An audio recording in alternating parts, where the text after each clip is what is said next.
Welcome to a special episode of Parents vs. Gaming. This is episode 10, May 20th, 2021.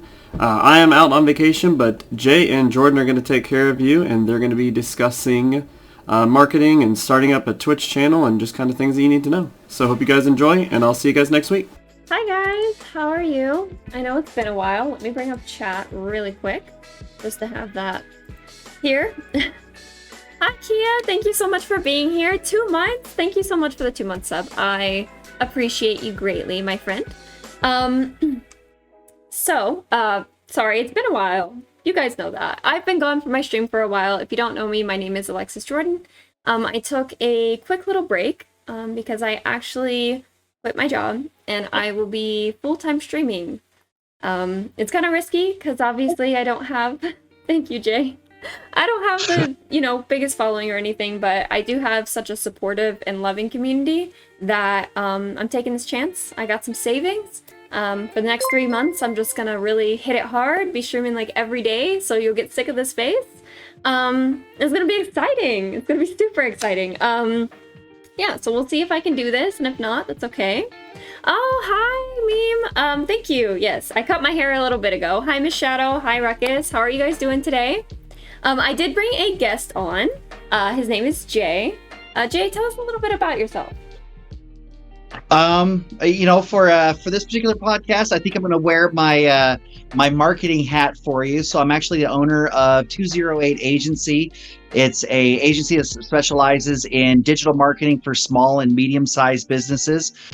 We focus a lot on merchandise licensing rights for Olympic sports. So we have a couple of national governing bodies that you'll see in the Olympics that we have as clients. And then we also have a lot of lifestyle brands and a lot of digital marketing programs set up for a lot of businesses around the U.S. and around the world. Yeah, so if you guys didn't know, every single Thursday, I stopped streaming on Thursdays because I'm actually on a podcast. It's called Parents vs. Gaming. I'm super proud to be on that podcast, so definitely check us out there because that's where we will be.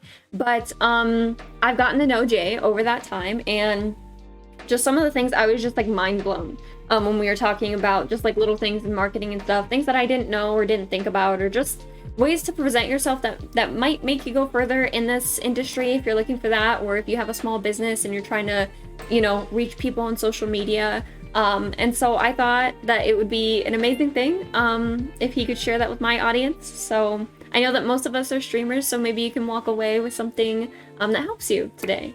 Definitely appreciate that. Yeah, and I'd really like to encourage the chat to participate as much as possible. I know you and I have kind of had a lot of conversations about this. We want to make sure that we're getting everyone involved. And so ask lots and lots of questions, all of those random ones that you've always wanted to know, but can't find or don't have the time to look at. Just participate as much as possible, because that's really how the conversation is going to go. And I'm happy to answer specific questions the entire night. Yes, exactly. We're here to answer those questions, so please just ask away, don't be afraid. Also, Jay, I think you got a little bit muffled. Did anybody else notice that? I'm not really sure if they did or not, but... How do I sound now? Okay, you sound so much better now. I'll try to make sure I enunciate and project. Okay, that's good. Okay, I do have a couple questions from the audience that I already had. I asked a bunch of my streamer friends and stuff what they thought, so I'll probably have those towards the end. But my first one for you is, when I hear, or whenever I've ever gotten advice for starting your stream, they always say you need a niche. You have to have a niche, and starting out, that can be really like intimidating. Cause I'm a person, I have so many interests, like how am I just gonna pick one, and why can't I do it all, And so what would be your advice on that? So really what I like to tell people, and and the crazy thing is a lot of streamers, they'll chat with me. I know you and I have had conversations before, and they talk about finding, like, what do we do? Like, I sell widgets. There's other people that sell widgets. How do I make myself, the best widget maker I can that fits for me? And really what I do is, when I'm sitting down with a company, especially like startups or young entrepreneurs, is we start talking about their voice. and we start talking about what they want to do, how they want to present themselves. And I know you've got a lot of questions on that as well, which I'm sure we're going to get into, but really it's what is your brand? And streamers are really unique in the fact that, you know, their brand, their identity is 90% of the time one and the same. And so you've really got to sit down, and before you kind of launch is have those conversations on what is my niche? What am I going to talk about? How am I going to present myself? Who, you know, and ultimately, who do I want as my audience? Because the people that come out and they go just, oh, I just want subs. Well, you're not giving them a reason to sub because you're not speaking to them. So just coming out and saying, I want subs or I need more viewers or anything, that's a great like overall goal. Like that's everyone's goal. And because it's everyone's goal, it's wait, I always have to ask this on our podcast too. This is 18 and up, right? Yes. Adults only. Like, okay, yeah, that means only. that's. I curse all the time, has, so don't even worry about it. You know so me. If your goal is the same as everyone else's, I want streams. That's great. That's a goal. That's not a tactic. Tactics are how are we going to get there? How am I going to achieve it? Like, you know, you and I talk a lot about content, making sure we're producing content and kind of getting that calendar together and kind of, you know, doing those. Those are all things that lead into that overall goal. For those that don't know, I was on the U.S. bobsled team for 8 years. And essentially what we would do is every quad, which is every 4 years when the Olympics are, you would take those 4 years, divide them up into individual seasons, and then you would look at that season. Where do I want to be? And then the season you're going into, you would break that down into where do I need to be in the off season? Where do I want to be before the winter break? Where do I need to be afterwards? And then you would break that down again into the month. And, you know, really it's being able to plan what you're going to be doing, which gets you to your ultimate goal. Because like I said, I want lots of subs and I want lots of followers and blah, blah, blah. That's nice. Cool. Great talk. Everyone else wants the same thing, but how are you going to decide how you are going to get there and what are you going to use as your vehicle getting there?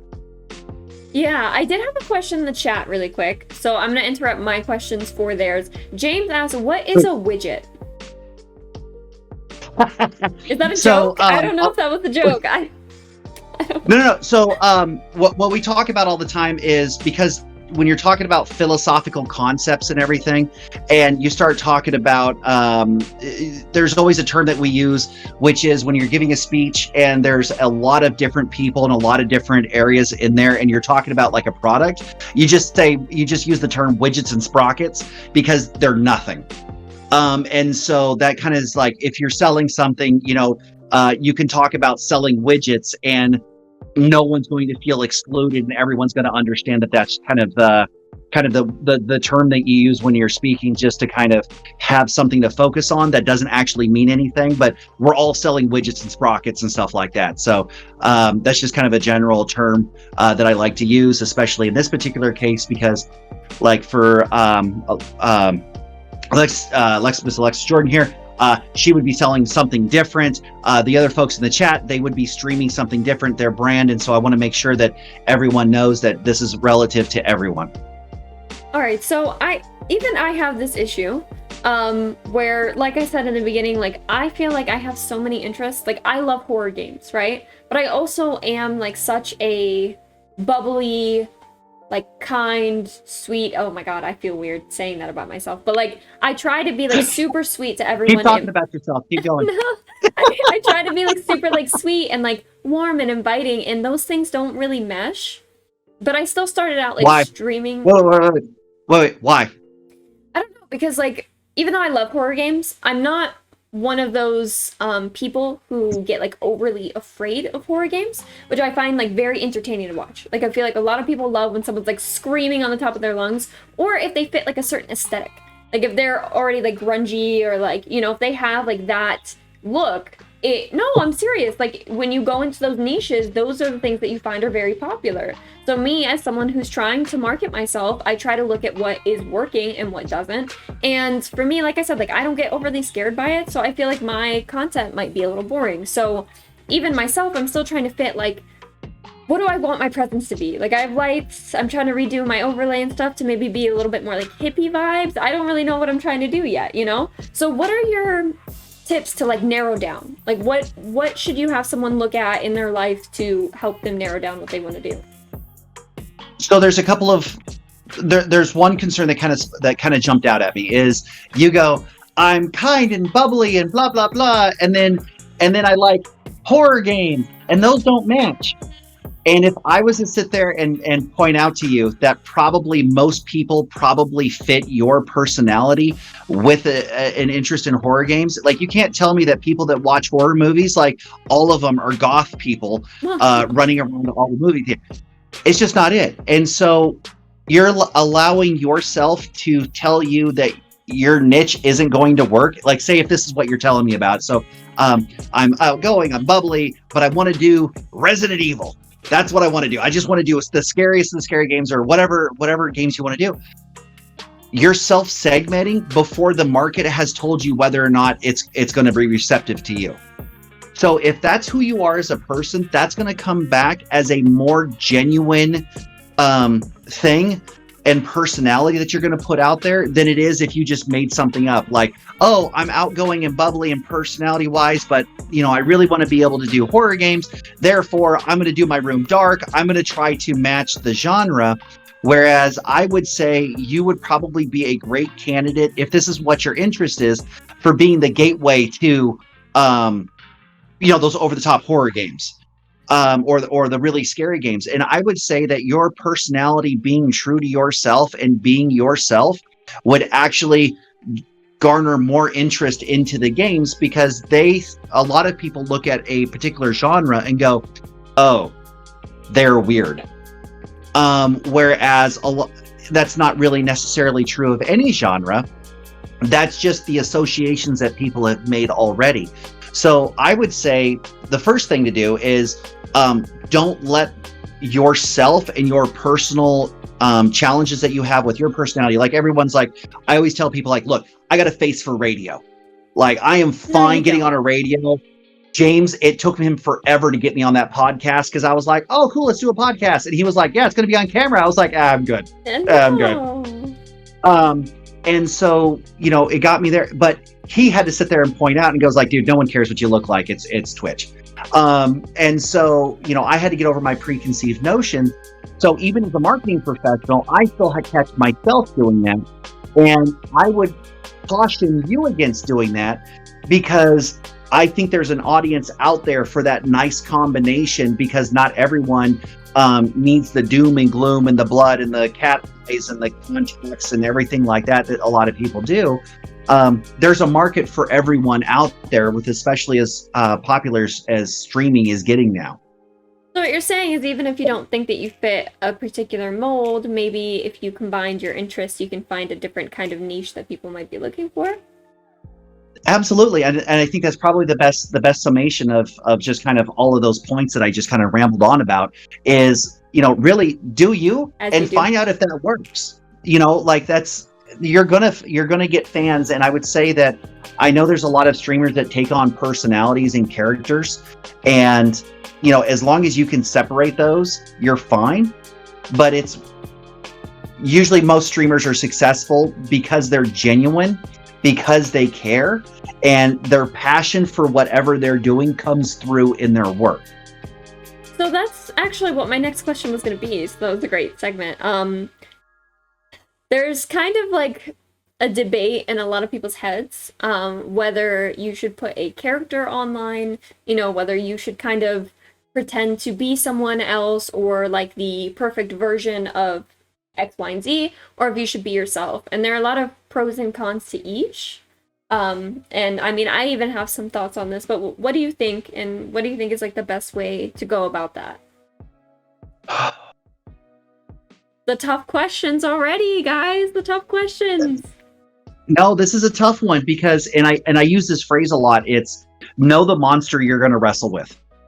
Is when I speak with people and they go, hey, we've got this potential deal. We're going to bring you on. Can you be a consultant? And the first thing I do is look, every deal has good and bad points. And it's the same thing with this. When you're going out and you're being the product, essentially, there's going to be good and bad things. If you are a person who goes out and you are genuine 100%, and I'm going to pick on you for this, you are a very sensitive, you care, you love. Oh, by the way, Jay, you're muffled again. I don't know. Is your phone leaning up against something? No, I haven't moved it at all. It's You're there. I pick up a little. It's so weird. You pick up a little bit of static when you say that, so I don't know what's going on. So this is going to be another reason for me to upgrade my phone. So when you're doing, okay, so you are you really put your heart and soul out there. That works. But the consequences of that are, if someone in the chat right now starts calling you names or starts, commenting on your physicality, or they say your questions are dumb, or why is this jackass on here talking about this? He doesn't know what he's doing. Like, if you do that, you're going to take that personally. Whereas some people who don't necessarily feel as comfortable putting themselves out there, they want to put that wall up there. And so I'm going to come out as Alexis Jordan, to use an old term, like shock jock, like, hey, how's it going? Like the insult comics, or, that sort of thing, and really put that wall up there, and they look at it as more of a performance piece, as opposed to myself, Alexis Jordan, going out there and streaming. So really, you can do either one, but just understand that both of them can be exhausting if you can't separate yourself a little bit, because if you do constantly put yourself out there, and I don't have any examples on there, but I see a lot of streamers, they come on and they're very personable and they take everything to heart, and then about 3 months into them getting popular, guys, I just wanted to talk, crocodile tears down there, I can't believe someone said this, and everything else. That's the consequence of putting yourself out there as your actual person. You're not going to see that with the people, the guys or the gals that are putting on 100% shows, because they're going to go into character, they're going to do their show, they're going to turn off their stream, and they're going to walk away. Right. And some of those characters are supposed to have those comments afterwards. Some of them are supposed to be, overtly sexual, overtly, over the top, competitive, over the top, in your face with the comments, and in your face with the comments. Yeah, I agree. Like you said, there are pros and cons to each, and I think I'm very open and honest on mine, just because that's what I like to see, and I don't know, I am big in my personal life on personal growth, and so I like to just inspire people to do the same, or to be the same way. But it can be hard, and I'm sure that anyone who does put on a skit or something, they face the reality of, if they do end up meeting, their future fans or friends or anything like that, that maybe they won't end up liking them, or they'll think that they're fake and things like that. So there are a lot of pros and cons to each, but I think that you are more protected if you end up putting on a skit. Think about what's really popular on TikTok right now is creating a character on your TikTok, and you post videos as that character, but very serious, you're not acting or anything, but you're just doing a POV or something like that, right? It's really popular now. But then whenever you watch the person's regular TikToks, they're not like that at all, and those views are so down, they're so low, and you can say that doesn't matter, and you can appreciate the community that you've built, but if you don't build them on the person that you are, then it feels like they won't be around for you very long. But then on the opposite side, if they are only there for you and you make a mistake or something happens, then it's gonna hurt 10 times more. Yep. Yeah. I mean, that's what happens when you are your brand, and if you mess up, that's it. That's your entire life right there. Well, I think that really kind of goes into, I use the example of wrestlers a lot. Wrestlers, they have their brand, that's the character that they play. Sometimes it translates, sometimes it doesn't. Some of the most popular characters that we've seen over the last 10, 15 years, they had to go through 3, 4, 5 different characters to be able to do it.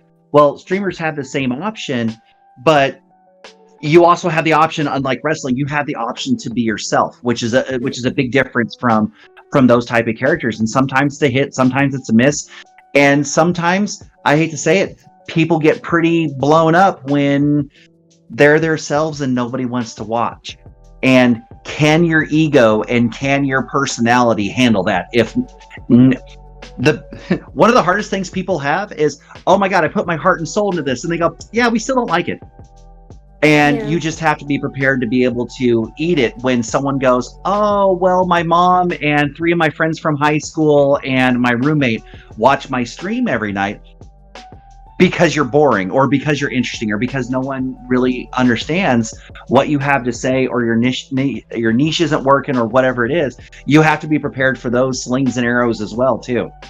Yeah, and I did just want to bring up, this is somewhat off topic, but just to let you guys know, 5 viewers on Twitch is like crazy. So if you have that from your friends and family, please be so grateful for them, because the higher you up you are, the higher up you are in views, the more people are willing to click on your videos. And that's like super important to make sure you appreciate the community that you have now before trying to build outside of it. So just a little tip there. Please make sure you always, care about the people who are supporting you, because they don't have to, you're sitting here for hours.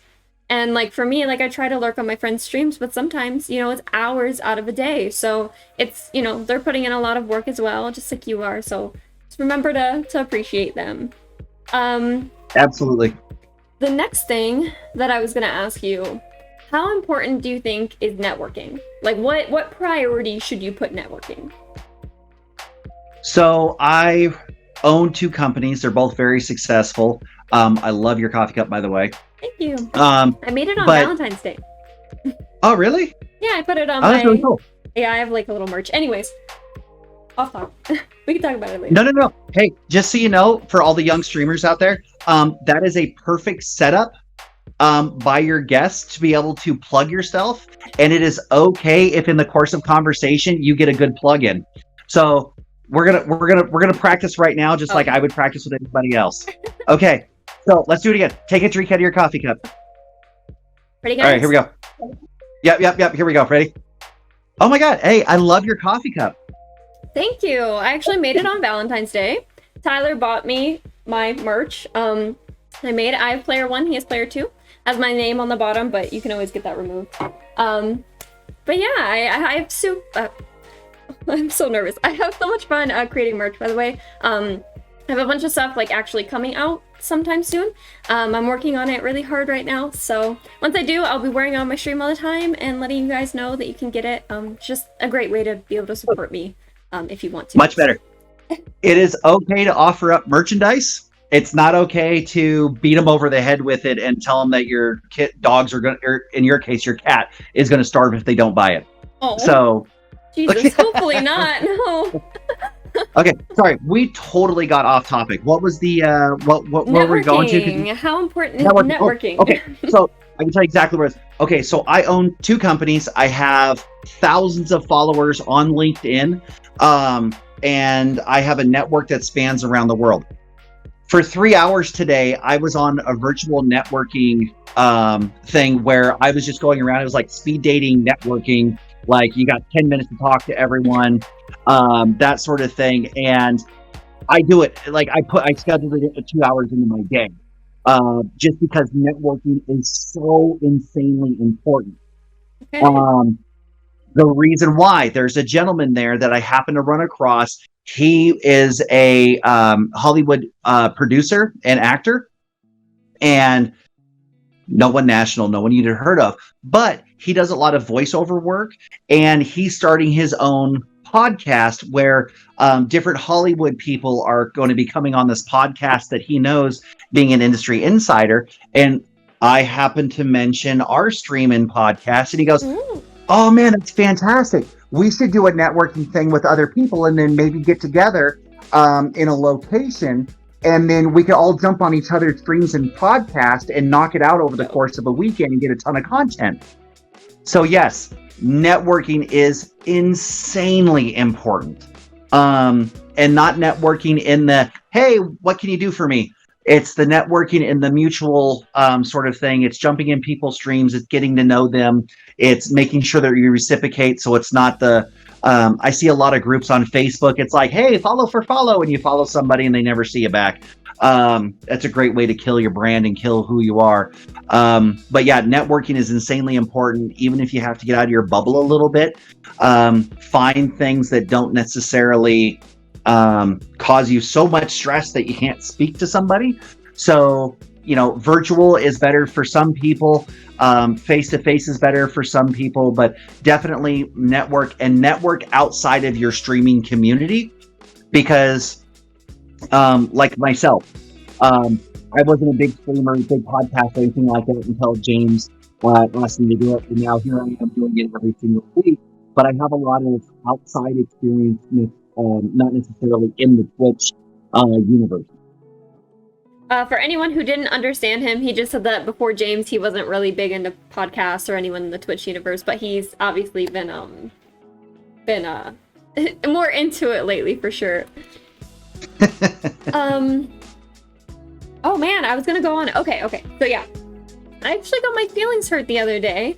A female TikToker, we have like very similar audiences. I've watched a lot of her streams and stuff, and she seems really sweet and stuff, and she had posted, usually I won't say anything to most people, but she had posted something on her TikTok just saying like she wants more friends to play games with. We play like a lot of different games together, so I had reached out to her, and she like messaged me back once, and I was like, oh, I would love to play with you, like we don't even have to stream, but if you want to, we can stream together, whatever. Never got a reply. So it did feel kind of like iffy, I guess, that she made a TikTok saying like, oh, I want friends to play with, and then when she gets people responding, she didn't really say anything back. So that's something that I've had to learn as well. I would make TikToks all the time saying like, oh, I'll be out there and I'll support your stream if you message me about it, just because like that's something that I do love to do. I do love spending time like on people's streams, and I do just love supporting people. But it got to a point where so many people had messaged me, and I have so many streamer friends now, that got overwhelming. Like I was spending, like I would have my phone on in the bedroom while I'm working, like lurking on like 5 different people's streams, like just because I wanted to support them. But then I felt like I wasn't keeping my word, because I couldn't be on that 6-person stream and I couldn't help them and stuff. And it came to a point where like I felt like I was working like 24 hours a day. Like I would sleep, and then I would get up and I would do my main job, and then I would get off, and then I'd lurk on people's streams, work on my own stream, and it just became too much. So don't overpromise yourself. Understand that you have to put yourself first, even if you do love your friends and you want to be there. Maybe it is just a lurk day. Maybe you need to put it on your computer and just be like, hey, I love you, I'll be here technically, but I just need to go take, mental space for myself, and that's okay. But besides that, networking is important. So if you do tell someone that you're going to do something or you're going to be somewhere, remember that even if you guys are friends, it is kind of like a professional situation, because you don't know each other in real life, especially when we're talking about streamers. So just try to keep it a little professional there. Make sure you keep your promises, whatever it is that you say that you're going to do, make sure you do it. Or if not, at least keep them updated as to what's going on. So yeah, sorry about that little tangent. Now this is something that I'm really interested in, and I'm sure a lot of people are interested in the stream as well. When should we start looking at like sponsors? At what point should we reach out to people, or should we wait until they reach out to us? How do we handle that first like interaction before we get used to it? So I'm going to ask you point blank. So what's the difference between asking for sponsorship from day 1 to asking for sponsorship from day 100? The amount of interactions that you get, the amount of social proof that you have. I think that social proof is like really important. Just like you see so many people are viewing your stream, more people will come. Versus if you have no viewers, you might not get as many click-throughs, which is crazy. But social proof is a real thing. The more people that you have watching you, the more people who are willing to watch you. So that's, I think, something that's important to keep in mind. You also don't want to be ripped off by, a person who's running their business. Like they might take advantage of smaller streamers. So it's important for us to stay smart about when we reach out and how we do it and what we're willing to accept on deals and stuff like that. And sometimes sometimes you don't think you're worthy enough, I get anxious. I'm like, there's no way anyone would ever want to sponsor me, you know? See, and I think that's really kind of the root of what it is I don't think, well, I only have 100 followers. I only have, whatever that number is. That's what thing. And it kind of goes back to the whole like niche question thing is, are you self-limiting or are you allowing the market to limit? So there is no reason, and it also comes back to networking too. So this is actually a question that I'm going to smash into two other topics we've already talked about. Sounds good. So when you are talking to someone and you approach them, like say you approach my company, hey, Mr. J, travel agency owner, specializing in luxury things. I am Alexis Jordan, and I'm going to be a travel blogger. Let's work together. And I go, cool. How many people? I'm just starting out. Okay. You have now networked with me, whether we have a deal or not, whether we decide to put a deal. We haven't even gotten to that point yet. You've networked with me. I now know who you are. You are now on my radar. That conversation is going to be a lot easier after you've done 6 months worth of streaming and now you're up to a few thousand followers on your blog or your podcast or your subscribers or whatever. Hey, Jay, remember that conversation we had? Oh yeah, Alexis, how are you doing? How's the stream going? Hey, I'm up to 1,000. You want to do something now? Hell yeah. We have a relationship. We have a network. We have that. So I wouldn't wait to start reaching out to people. Because you also, and here's the other thing, is each company, especially the larger ones, they have a trigger point. They will only deal with people that are 100,000 plus. And if you don't know where those trigger points are for the companies that you want to work with, when do you know to reach out? You're just getting thrown. You have no idea when you can reach out. That's very true. I never thought about it that way. Yeah, so there's a lot of things, and I like your social proof thing. Like when you go to approach a company, you can say like, hey, look, we're a smaller stream, but we're really active. And one of the examples I like to use is I do about $1,500 a month in merchandise. So even though I only have 100 followers or 100 people that tune in or anything like that, whatever metric you want to use, I'm closing 35% of the people that come onto my stream. So, let's talk about that. Yeah. So there's a lot of different ways that you can chop it up. And the other thing is a young streamer starting out, Miss Alexis Jordan, you're going to suck at your pitch. You are going to trip over your words. You're not going to know what to put in your one pager. You're not going to know how to present yourself, and you need the practice. So I would probably suggest practicing now, as opposed to when your first pitch goes to Bethesda for sure. a E3 live stream, because you don't want to walk in and your first pitch to be to Ubisoft to get in front of the next Assassin's Creed. You don't want that to be your first pitch. So you want to be able to practice, and you want to be able to grow your sponsors with you as well, because the more relationship they have with you over the course of the next couple of years, I tell people in sales training all the time, dollars follow service.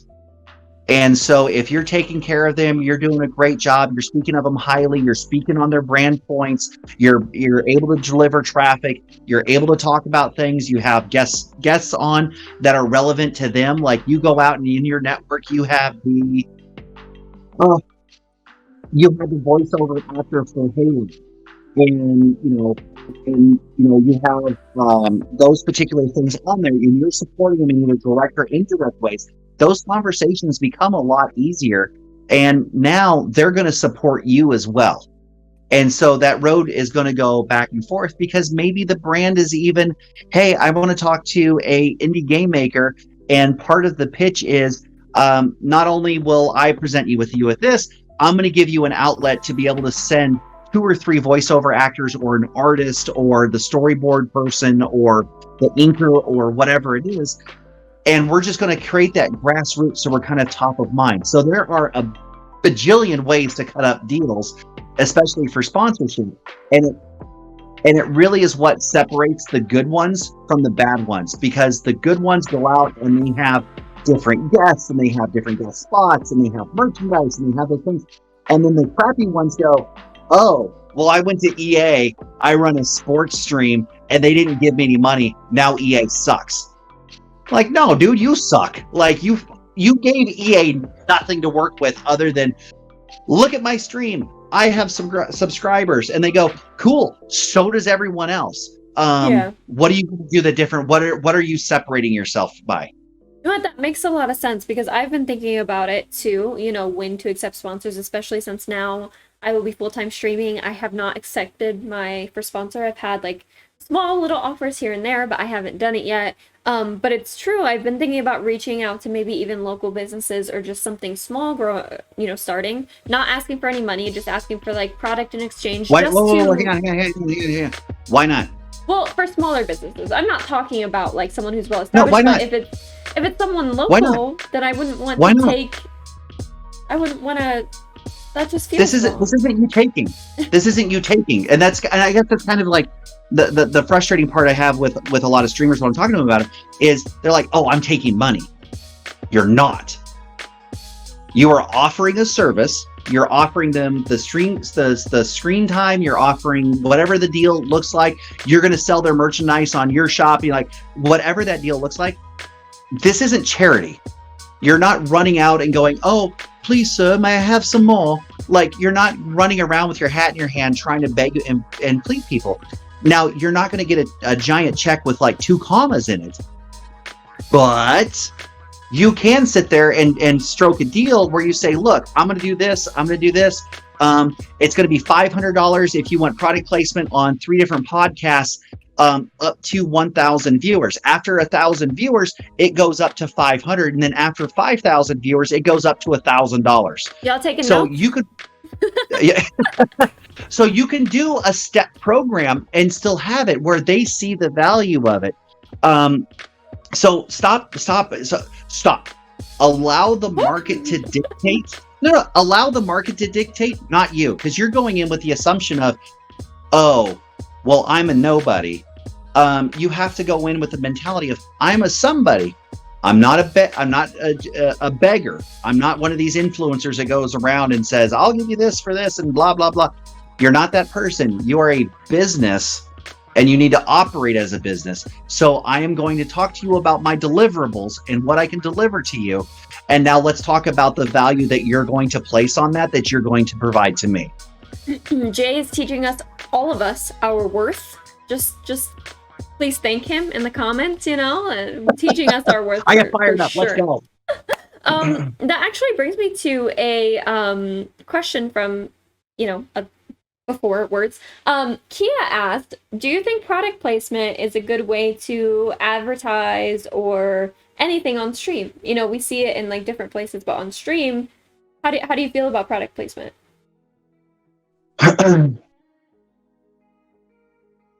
Couple of things. So when a company is developing their marketing plans, so they're doing this, 12 months, 18 months, whatever their rolling calendar is.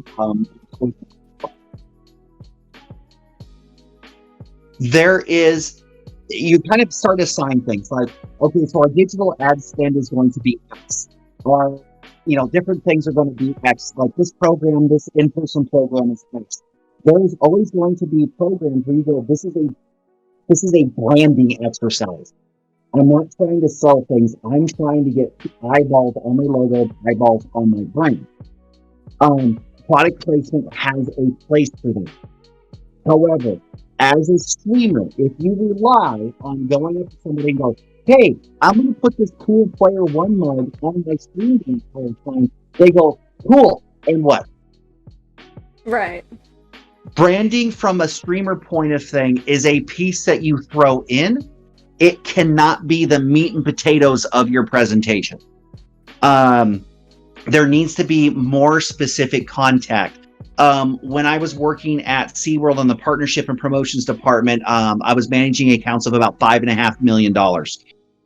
SeaWorld, Pepsi, Anheuser-Busch, Steel, power Damn. tools and stuff. Yeah, totally name dropping to make this point.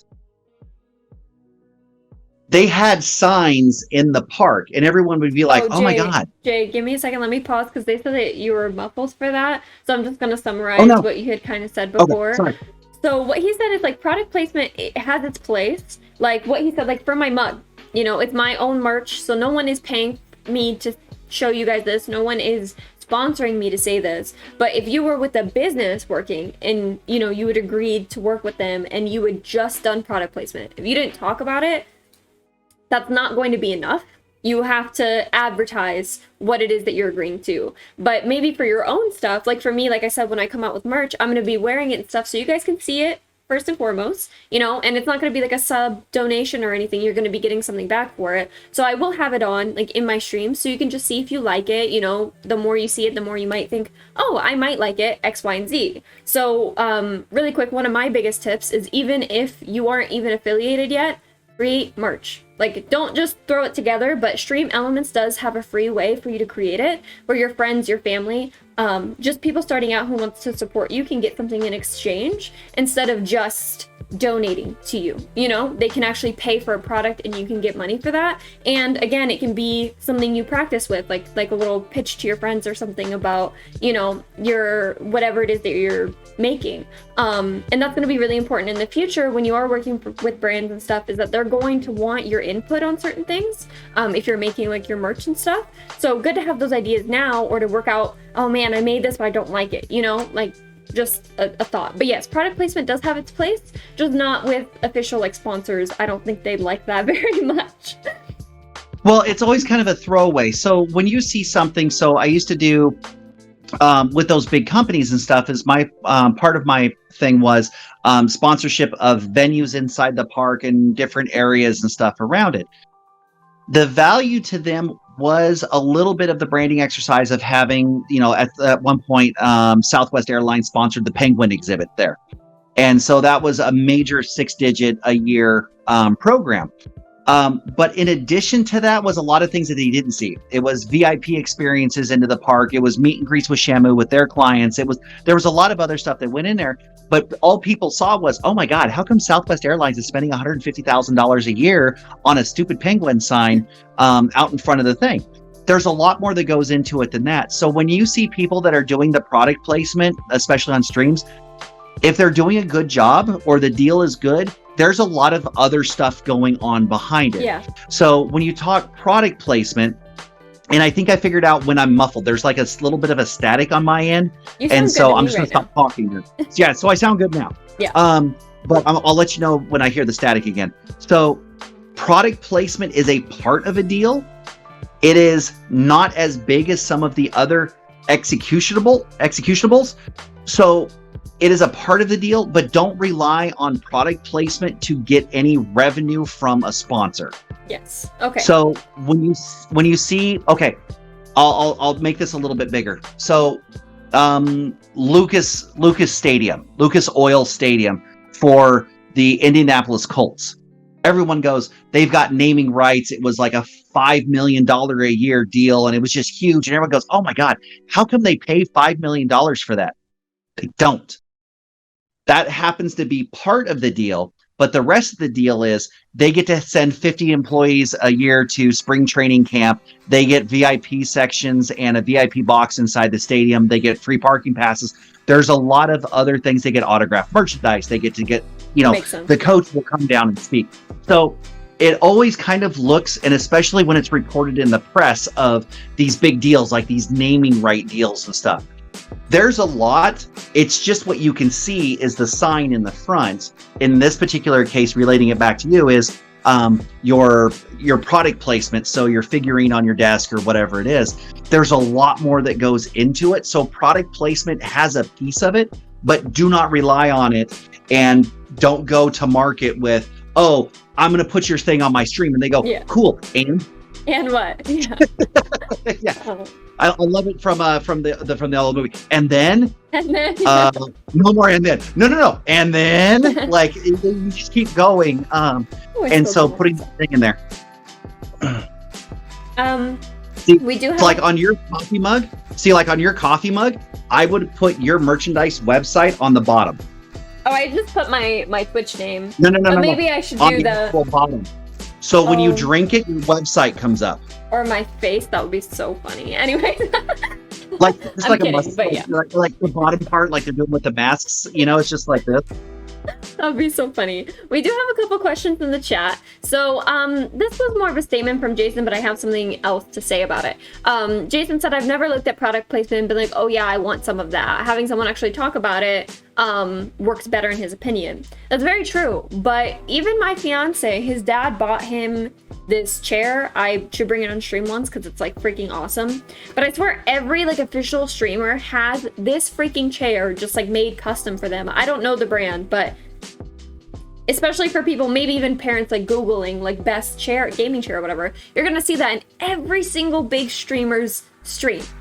That is product placement. And there are so many other people who get that chair just because it's literally like the big streamer's chair. Like that's what it is. And they probably, I mean, they've talked about it when you asked about it, but they've probably never really like sat down and talked about it. I can send you like 10 TikToks with the same freaking chair. That is good product placement. It's also good like because it's working for itself. A couple streamers had it. I'm sure one of them talked about it, and then everyone else had it. So now it's promoting itself. They only paid what, one streamer technically for the next 10 to get it.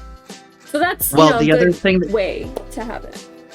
If you ever notice now with gaming products, so I have a background in product management as well. I hold a bunch of different certifications for it, and so I watch product all the time. If you notice, a lot of those chairs are specifically designed to stand out no matter where you're sitting in the chair. So when you actually look at that chair, you go, oh, that's XYZ chair. No one's paying me, so I'm not going to say the name of the chair. But you know, you sit there and you look at it, and you go, oh, that's that chair. If you ever notice, most gaming products have some sort of camo, bright colors, you know, geometric designs on it. Something that stands out. Correct. Because actually, like, if you were to put that chair on there, they probably didn't really pay for anyone to do it. But now it's so recognizable, it's become synonymous with it. And now, if you don't have that chair, you suck. But it's a very I distinctly feel my designed- lame chair. Right. It's the same thing. Like, I've got an MSI computer. I don't need glow-in-the-dark keyboard and like everything else that comes with it. It's cool, don't get me wrong.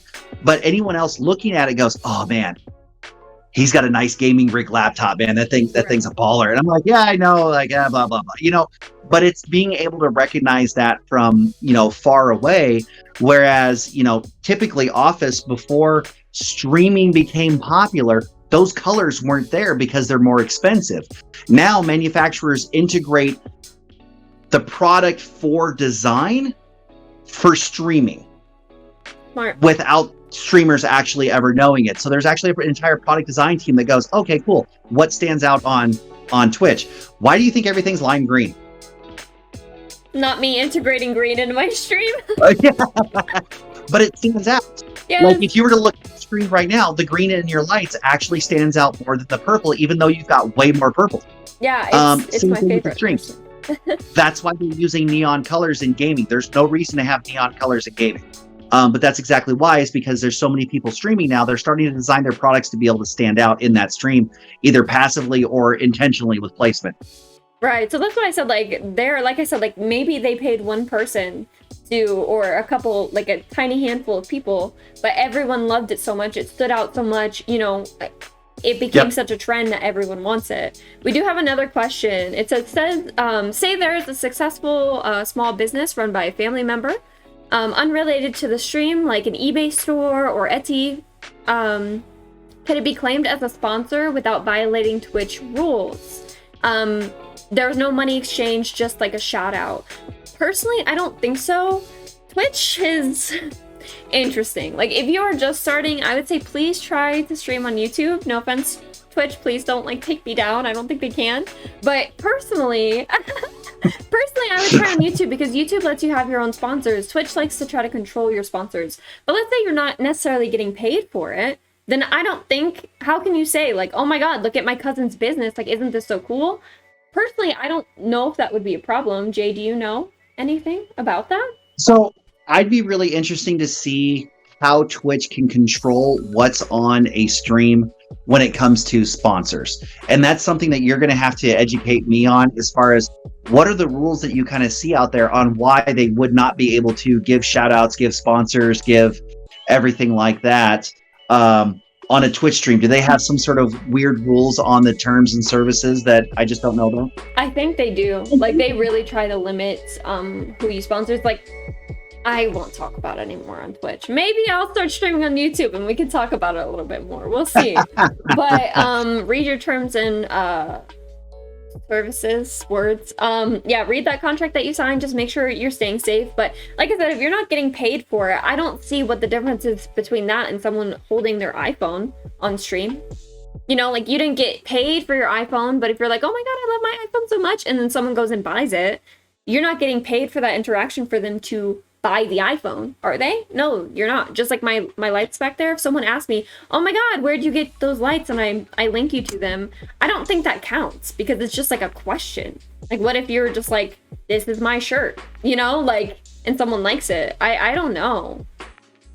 I can't imagine them being what I think they're trying. Are they trying to avoid maybe affiliate linking and affiliate marketing and stuff, where you're pushing people outside of the Twitch sphere, you know, and they're concerned about traffic and stuff? But I couldn't imagine if you have especially if it's a family member, you know, because here's the other thing. Twitch does it all the time when they do the unboxing and stuff like that.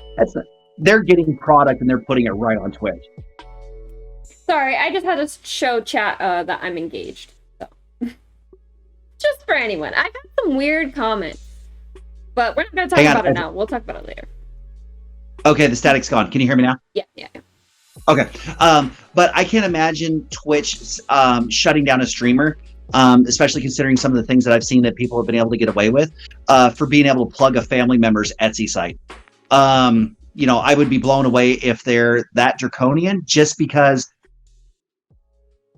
there's so much other stuff going on that I don't think, especially with a streamer starting out with a few thousand subs, I don't think anyone's dropping in to watch their stream from Twitch corporate. You know, as much as they say that they jump in all the time, you know, there's only so many people there, and there's only and there's thousands and thousands and thousands of hours of video, being uploaded. I can't imagine like giving a shout out and stuff, and you know, this is sponsored by and blah blah blah. I think you're pretty safe on that one.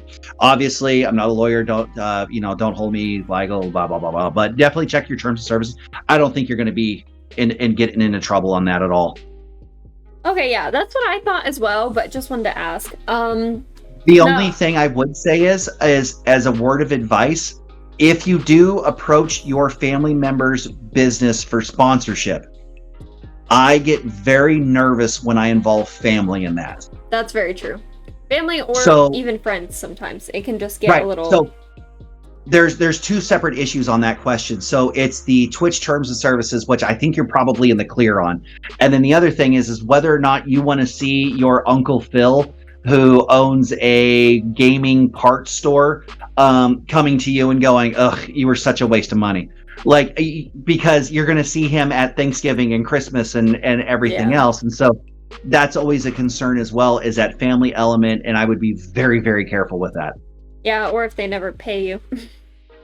That could get real awkward real soon. Just like if you borrow money from a friend and you never pay back, or vice versa, it just makes it awkward. So you just want to watch out for your relationships as well. Yeah, it's really weird to be sitting around Thanksgiving. You're about to sit down and you're like, hey, what are you thankful for? I'm like, hey, I'm thankful Uncle Phil showed up, and you subpoena him because you're suing him because he owes you money. Like, that gets really weird. Grandma gets, oh my God. And your dad's going to be really upset. And then Uncle Phil's going to sit there and be like, I hate you. And I'm like, dude, you owe me $600. Like, give me my money. Yeah, fuck you, Uncle Phil. Anyways. Yeah. Everyone's got an Uncle Phil in the family. Okay, so Strax had asked earlier, what do you think is the best way to advertise yourself when you are just starting out?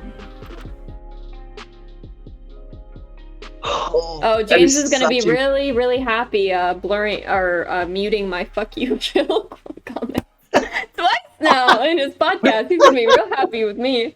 I'm sorry, Yeah, James. I you know what? love For the rest of you. this time, I'm just going to keep dropping one every once in a while. So, Drax, that is a really, really huge question, It is, and yeah. kind of that is a monster of a question. What I can say is I look at any sort of branding, business, personality, and the example and that I like to use is you're starting a campfire, and you've got little sparks, and the kindling you're going to start with is your circle.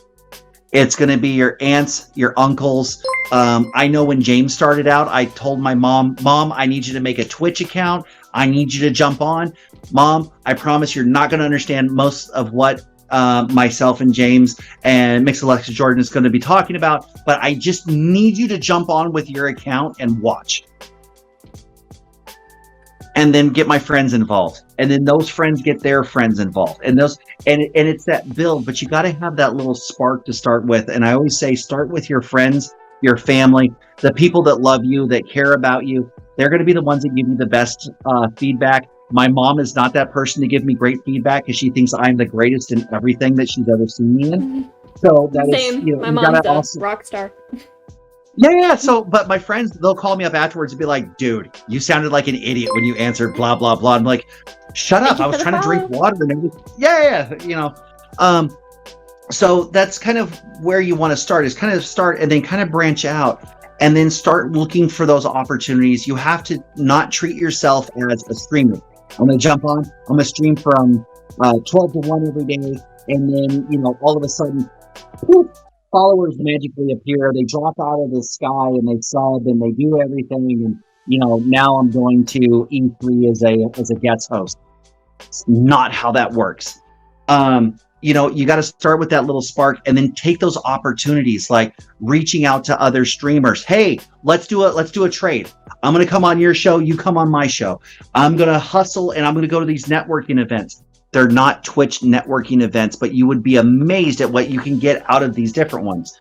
The matter of fact, the networking one, I've already got a lawyer, but there was a lawyer on there that actually did pro bono work for like small and medium-sized businesses. That's crazy. That is so awesome.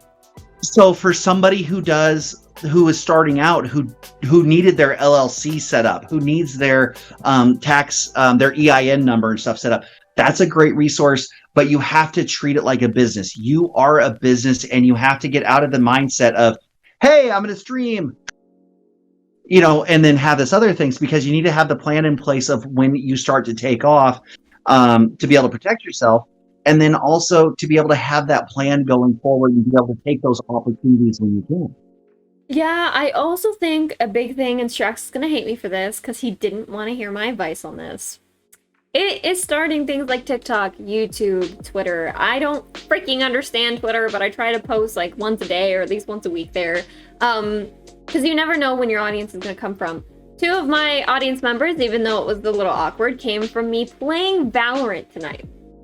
Playing Valorant, we exchanged Discords, and when I mentioned that I was a streamer, they asked for my stream, they wanted to support me. They and like a couple other people gave me a follow.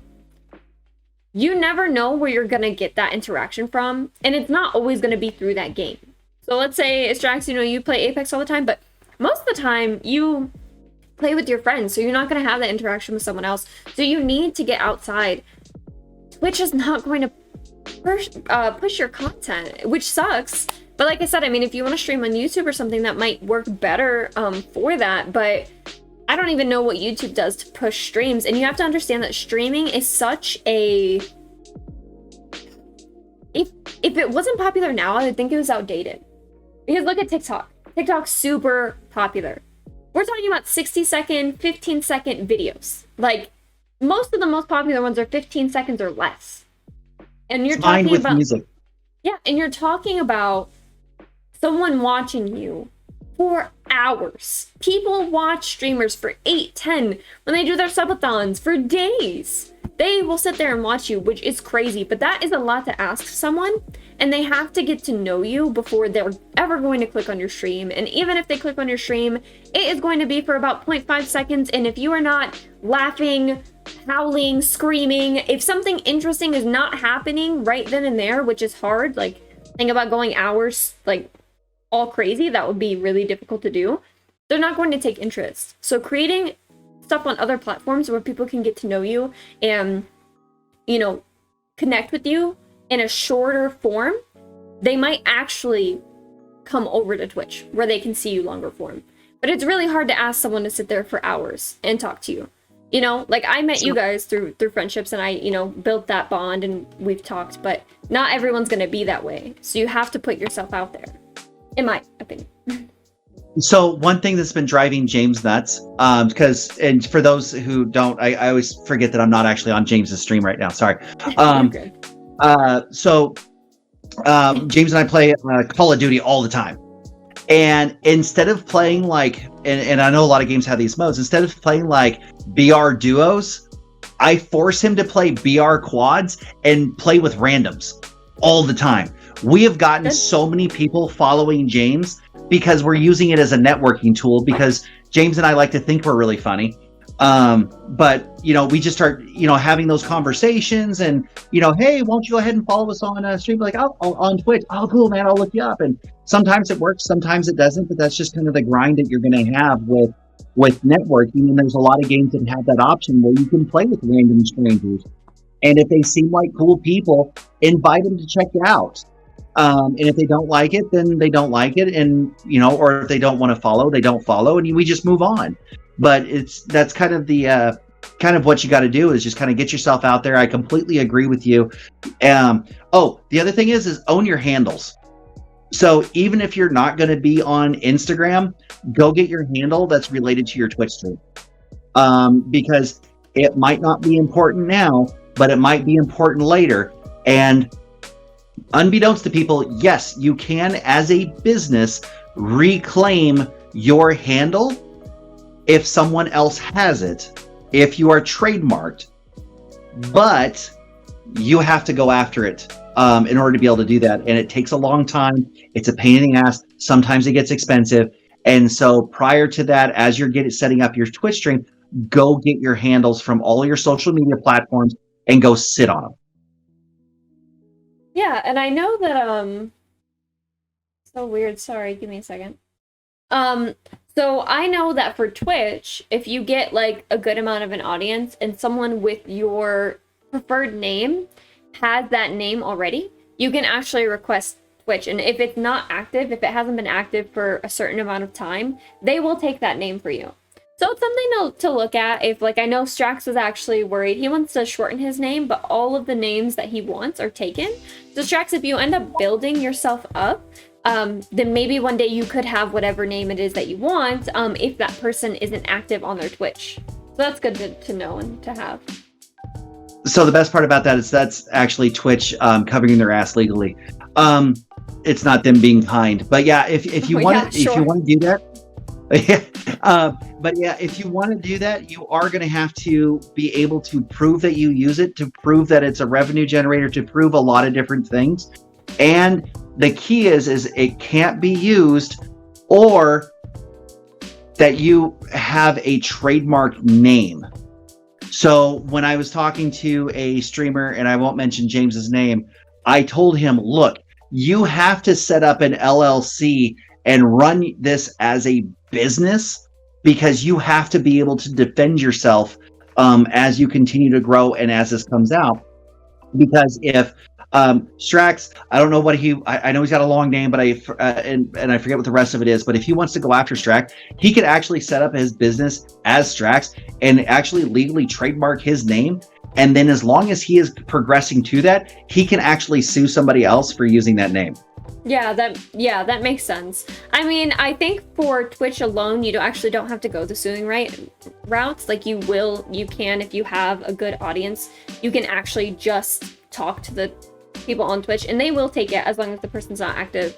I've seen a couple of Twitch people do that. It does look like he found a different name, which is awesome. But I know he was really worried about that for a little while because his name is so long. He really wanted to shorten it, which makes a lot of sense. Yep.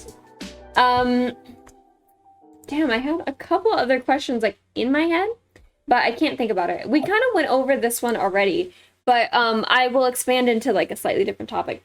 When do you think you should put money into creating your like trademark, your logo, all of those other things? When do you think is like a good time or things like that? It depends on how serious you are. So I run the same gamer tag, Twitch tag, let's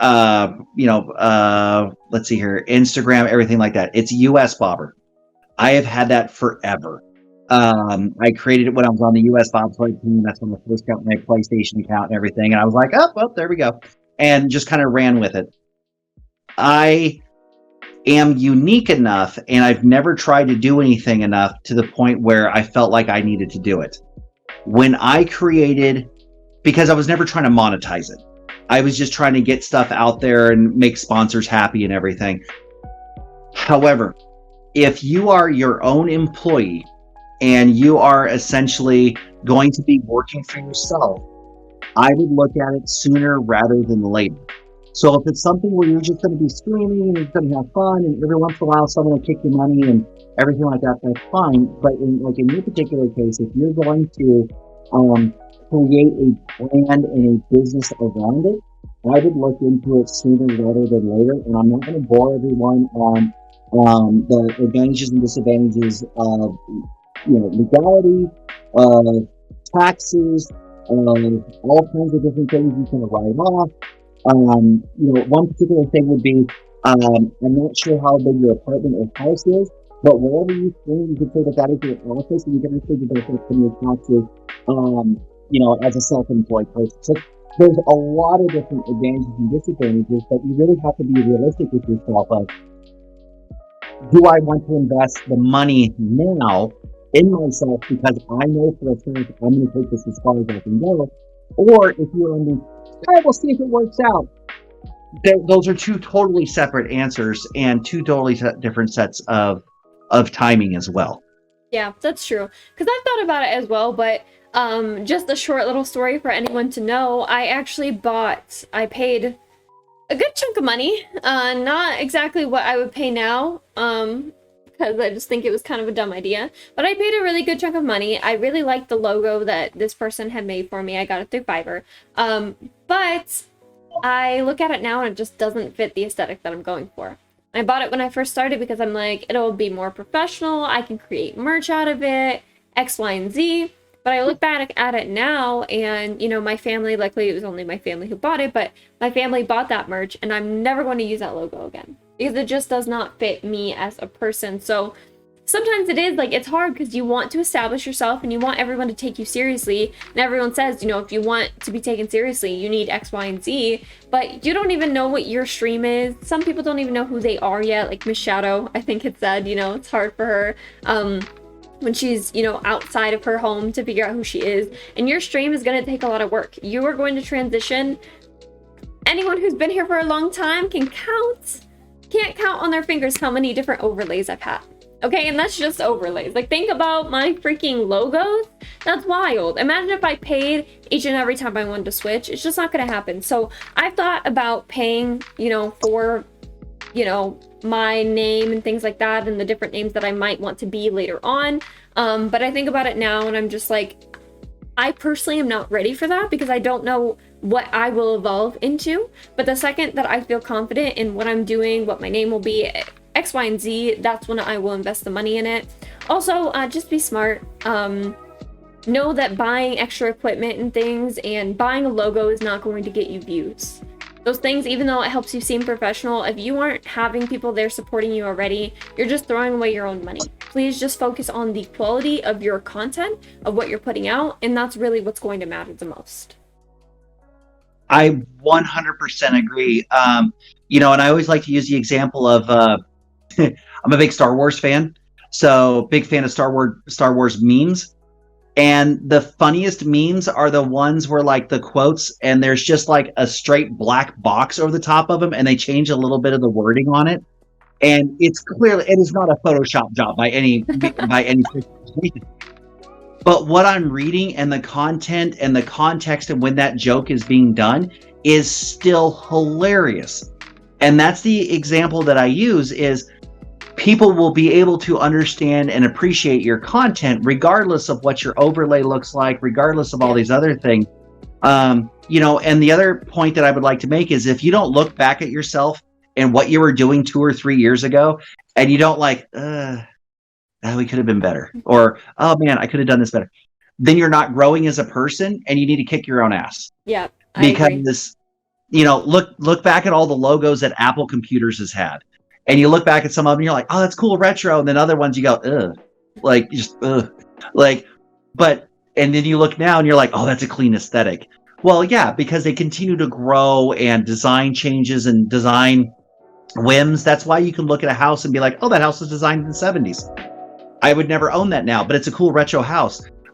House designs, all designs and stuff change over time, and you have to change and develop as well, which is why you go through rebrandings. And, you know, Miss Alexis Jordan, just so you know, when you make it big, your family's going to rock the retro gear and they're going to go completely, hipster.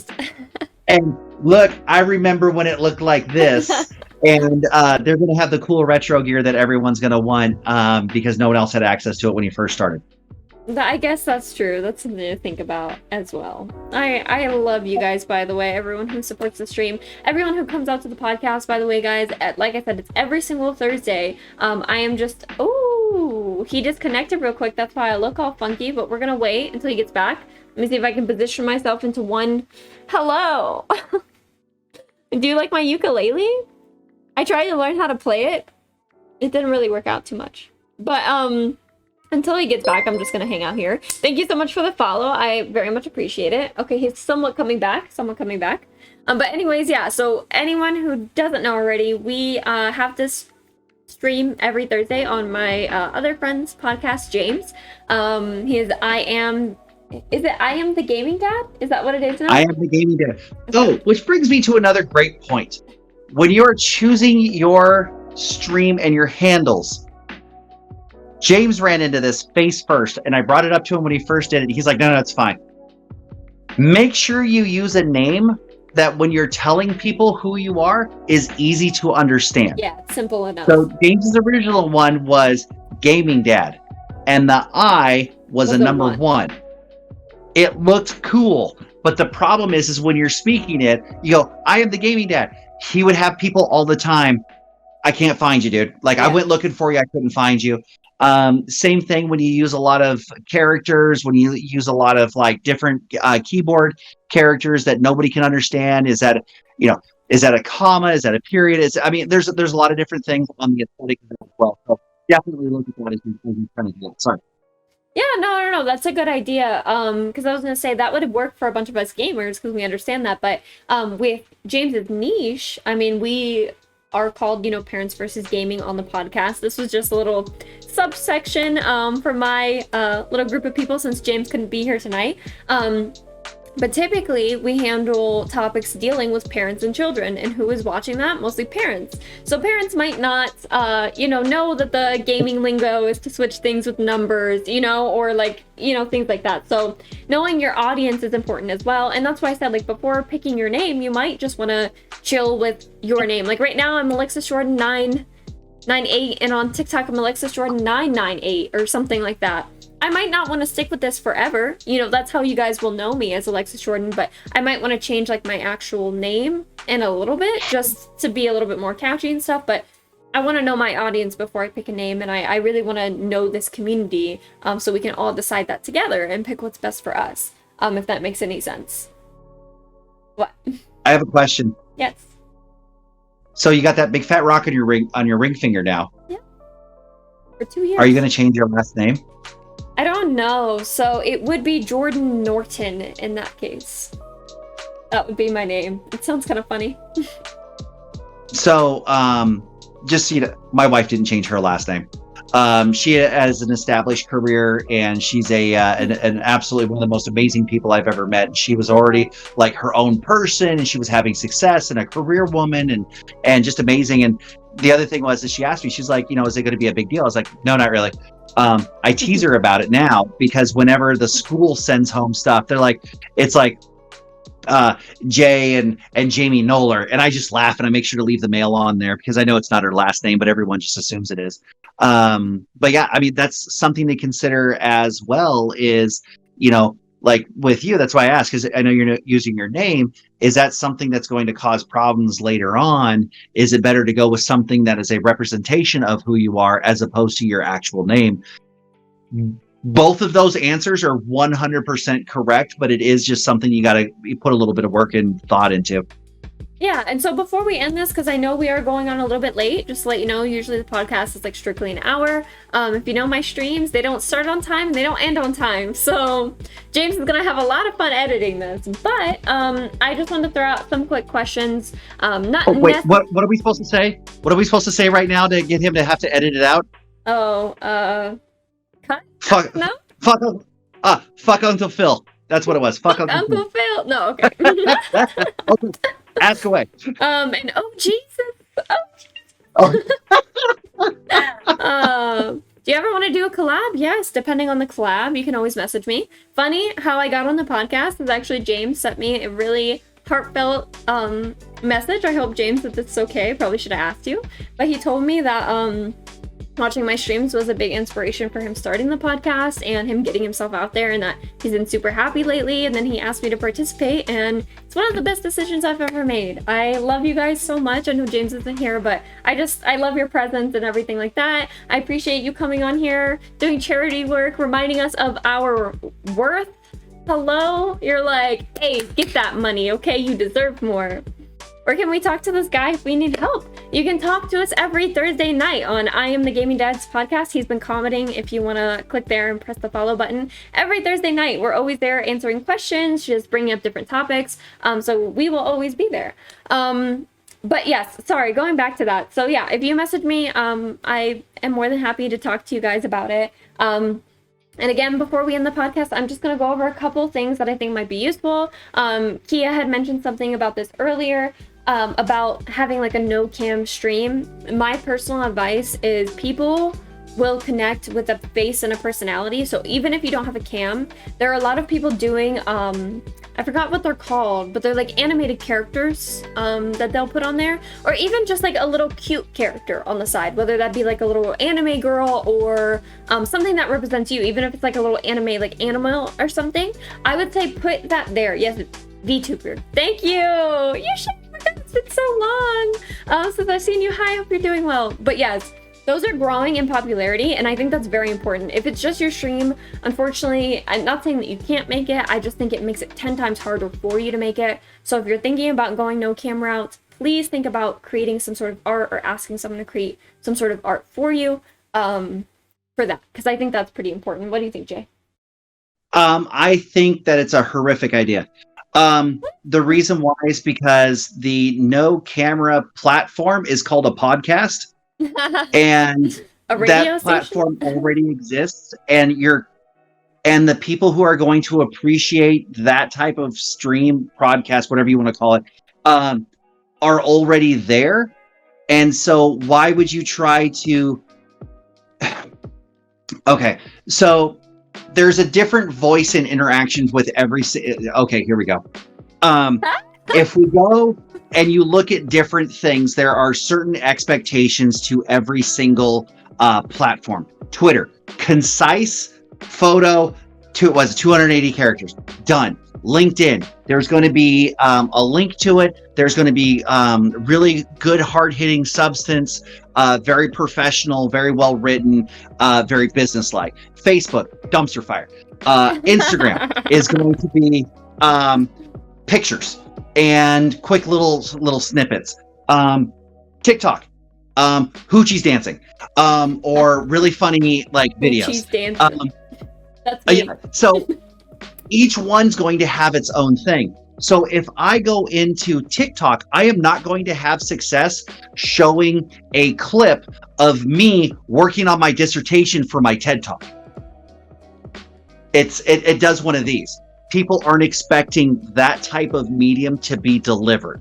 And it's not impossible, because we've seen other streamers do it, but like I said, it makes it 10 times to maybe even 100 times harder for you. And if you're trying to make it, I know Kia's saying that you will transition to faith cam. I know that you're saying that, but there are a lot of people who refuse, and that's okay. It's understandable to be uncomfortable, but that's why I offered, because I do see it growing, and I do see a potential for it to grow even further now for the VTuber, having something there that looks like there's something interacting with them, whether that's an animal or a person or whatever. Even if it's not your face, it is a face that they can get to know and love. I think that's more important than just game footage, because they can look up game footage on anything, you know, like what is going to make you is your face. And if you don't have that, then something else needs to be there just to, you know, have them connect with something else. You know, like even if you have like a little fox that like talks, I know that there's, it's growing in popularity. I forgot the website. I can link it next podcast if you guys want. Freaking, hey, what's up? But it is like a little thing that will like, hi, what's up? Or thanks for the follow. It's like a cute little Capamon, that's what they're called, that will bring personality to the stream, and that will help. That'll get you 10% more people who are interested versus, you know, you not having any face involvement at all, you know? I know personally, which hurts my feelings, guys, whenever my camera goes out, I lose viewers. I'm like, you guys are... Anyways, I'm not going to make it harder for James to edit. But that just kind of proved my point. Right, no, people no, want to see your face. Yeah. Yeah, so people want to see your face. People want to do that. So you're absolutely right. What you're trying to do is force a medium with people's expectations to switch to your expectations, and you're not gonna. It's so much harder, because the problem is what you're talking about. The novelty is probably going to wear off. Right. And so, why? My personal thoughts are: why waste your time coming up with all of this extra stuff to jam yourself into a medium that you don't want to use? So, because Twitch is really for live streaming, face, you know, that sort of thing. So if you're not going to do that, why would you use that particular medium? Go and use and put your energy into that podcast type of thing, or audiobooks, or there's any number of mediums where the expectations is not to see a face, and that fan base is already there. Yeah, no, that makes sense. That's why I said, like, it can get just, like, a little bit more difficult. I'm not saying that it can't happen, because we've seen Corpse, we've seen, I think Dream is another one that doesn't show his face. We've seen people blow up, but they also have other iconic things about them, like Corpse has his voice. He also got in with the right crowd at the right time. So it's really hard. It's not really working. difficult. If you have an inappropriate question, you can message that to me privately, and I will decide if I ban you or not. And if it's not relating to our topic, again, please message that privately, because this is for our podcast and stuff. It is pretty important. But yeah, anyways, moving on to those other just like little quick topics. The importance of setting a schedule. If you have a full-time job, please just set at least one day that your audience knows that you are going to be there on time. Please do not be late. You do, make sure you have a Twitter to update. YouTube updates are really good too. Things like that where people can connect with you. Personally, because I quit my job, I'm going to be streaming different hours every single day just to see where is like the best time. You know, just to see where my schedule will be, and then I will update it. If you have the freedom, I just think that you should do the same thing. Like, stream like as much as possible just to see where you're gonna be. You know what I mean? And so I don't know if you have any thoughts on like setting a schedule or anything like that either. I think from the streamer side of things, I think you hit it right on the head. What I would also say is set yourself, because I'm always fascinated by the work that goes in behind the performance, because you and I right now, we're having a performance. Like we're on there and we're having a conversation. We're showing as much of our authentic self as we can. But the other piece of that is the work that goes into it. And that's what a lot of streamers, I think, miss sometimes is, hey, Mondays, you need to post something to Twitter. Tuesdays, you need to have an Instagram post. Thursdays, I want to do 2 TikTok posts. you need to get in the habit of scheduling and staying disciplined to yourself to be able to produce that content and not just show up. To give you a little insight into our show, God bless James, because he will come up with a topic and then start sending us articles and like, hey, this is what we should be able to talk about. We should know.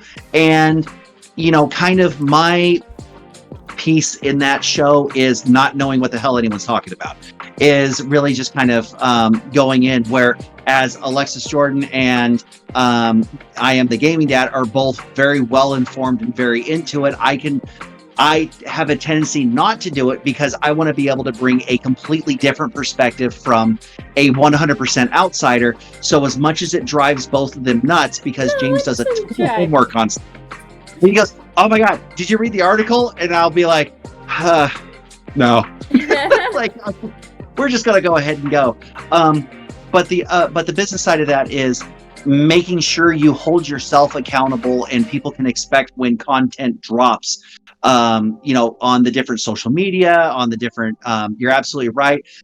Stream a whole bunch of times and find your sweet spot, and really be able to, kind of dial that in and stuff as well. So there's a lot of different things that go on behind the scenes, which is the prep for a stream, especially if you're doing a podcast, and then also your content that you're producing out of that stream as well. Just make sure you yourself are disciplined and just say, okay, Mondays is Twitter, Tuesdays is Instagram, Wednesdays is TikTok, and just hold yourself accountable, because that's really what's going to make or break it from the casual streamer to someone who wants to take it seriously. Yeah, and that's the thing, is I feel like it's hard for me. As you guys know, obviously I took a huge break from streaming. Thank you so much for the follow, by the way.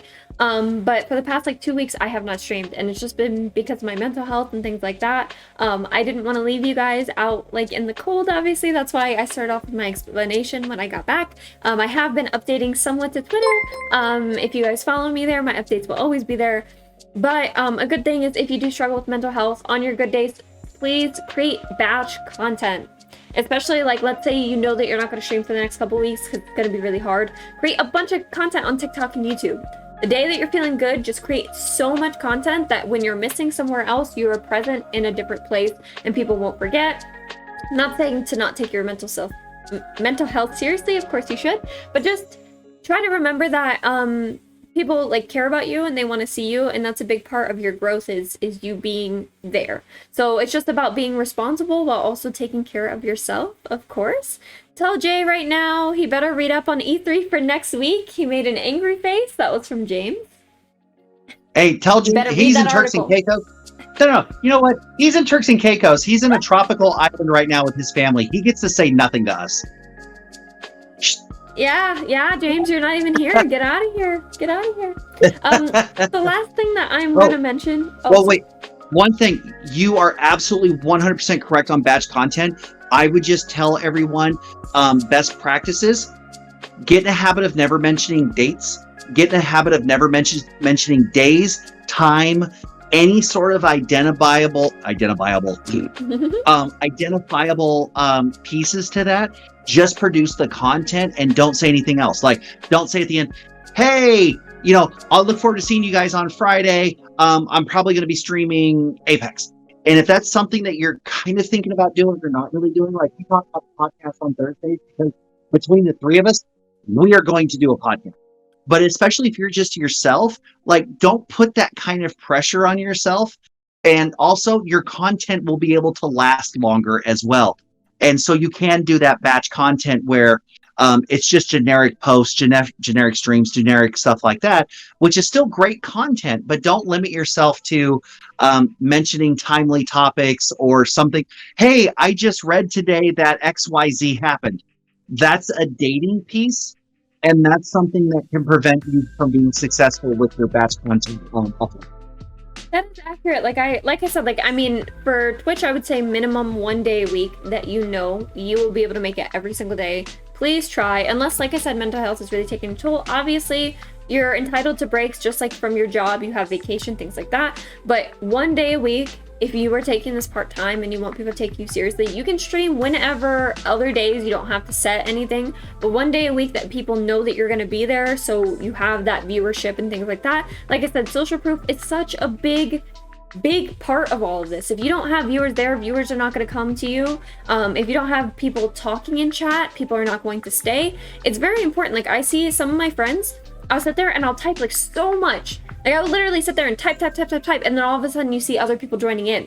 But if someone is silent, I will see viewers go up, go down, go up, go down, because there isn't enough interaction on the stream. So really having that, you know, like, date, time is important for at least one of those days, so your main audience knows when you will be there.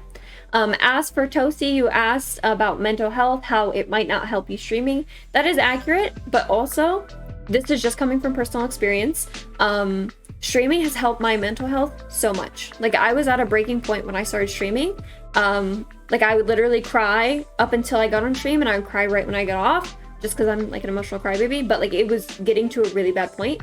And streaming, it just hits different. Like, having, of course it's having that support system, but it was also just like being able to be myself and have fun and, like, you know, get ready and have a reason to smile, you know? So everyone's different. I'm not saying that it'll help you with your mental health, but it might actually help you in a different way that you don't know yet if you haven't tried it, or if you haven't tried it in a while. Give it a shot. And then worst case, if it does not help you, then, you know, you have a right to take a break. There's nothing wrong with that, of course. Yeah, if you're having any sort of mental health, just like James says, you can always reach out to us or email us. We are here for you, and that might be a future topic, you know, for the podcast and things like that. The last thing that I was going to mention before we wrap this up is ABT, always be talking. I know a lot of people have issues with that. Even myself has an issue with that. Jay, I don't know if you're popular with it, but on streaming, that's like the law. Everyone says ABT, because really, if you're trying to keep someone entertained, you should always be talking. A lot of people say that, you know, their anxiety messes with them, or they don't know what to say, or why even talk if no one's there? How do you think that people get viewers? It's by talking. Since like day 10 of streaming, I have had this. Ignore my bad handwriting. This was from a couple days ago, or weeks ago, since I haven't streamed in a while. But before a stream, I will take like an hour, read up on hot topics, read up on interesting games that are coming out, just anything that comes to mind that interests you. I write all on here. Well, I'll write it on a separate piece of paper, and then I will order it like chronologically, so it will kind of go smooth. Like, I'll talk about one movie, and then I'll talk about different movies, and then maybe I'm talking about an actor, and that'll lead me to a different conversation. And I write it chronological order, so if my brain, because it often does, goes like silent on me and I get awkward and nervous and scared, I'm gonna put this down because I don't want it to fall, or, you know, I feel like no one's in chat and no one's responding to me, I can still be like, oh my god, I watched this movie, and if someone does come in, they can come in and they can connect with me. I find that to be a really big help, to have it up on the wall right in front of me. If you don't have that ability, please grab a piece of paper and a pen. It doesn't take much to just put in that little bit of extra effort to make sure you don't feel awkward, or like you wasted your time on stream, or, you know, someone came into your stream and then just left. Always be talking is so important. I don't know if you have anything to say on that, Jay. Sorry, I went on like a huge rant for that, but no, and it's a good rant, because if you ever listen to the radio, I know I'm a little bit older. I have more experience with the radio. I don't even know it's the thing that you used to have to turn dials, and now you just punch in numbers. Not sure if you're familiar with that, but that's always the key. Dead air. Dead air kills radio people. Like morning shows, if you ever notice, whenever they're talking, there's no dead air. They always have something queued up. They have something very similar to what you've made for yourself. So kudos on you for coming up to that. They have sheets of paper in front of them.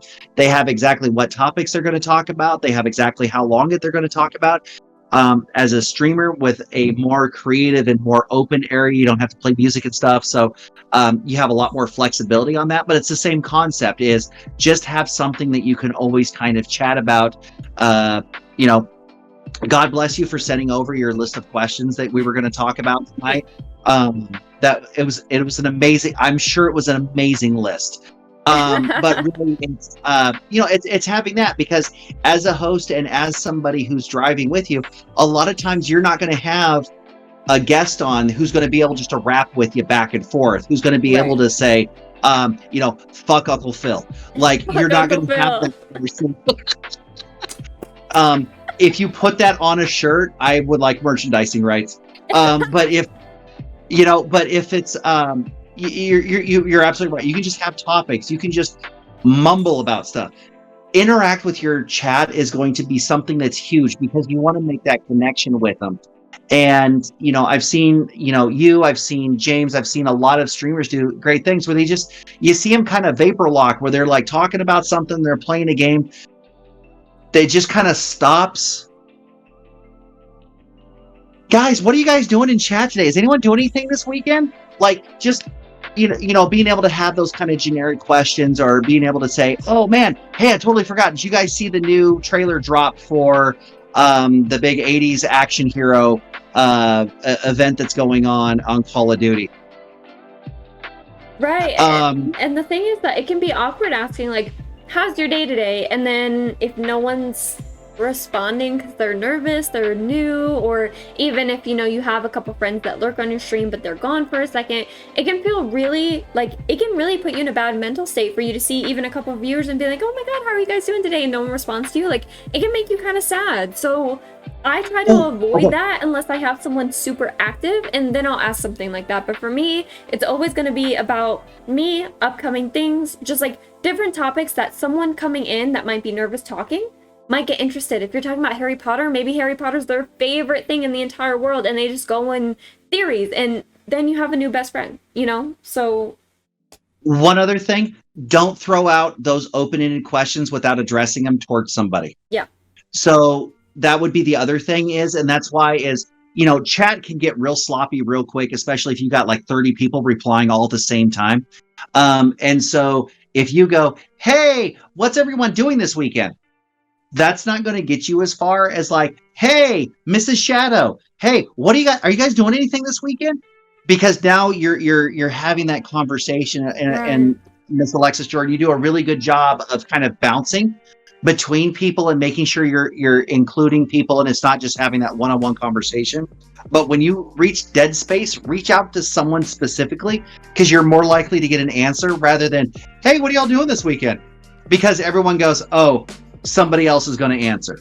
Yeah, that is very true. That's a really good thing. Before we wrap up, does anyone have any other questions?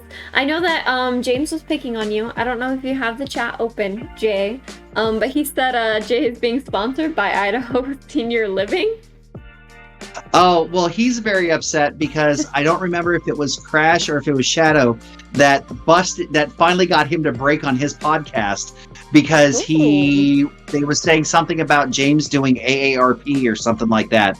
Yes. So, James, first of all, that's a old retired joke, and it's old and stinky just like you are. So, you're the one person here. So go have a dance off with your dad, and leave the podcasting to the professionals over here. Oh yeah, since you're gone, since you left. But besides that, thank you, Jay, again so much for teaching us some stuff, teaching us our worth.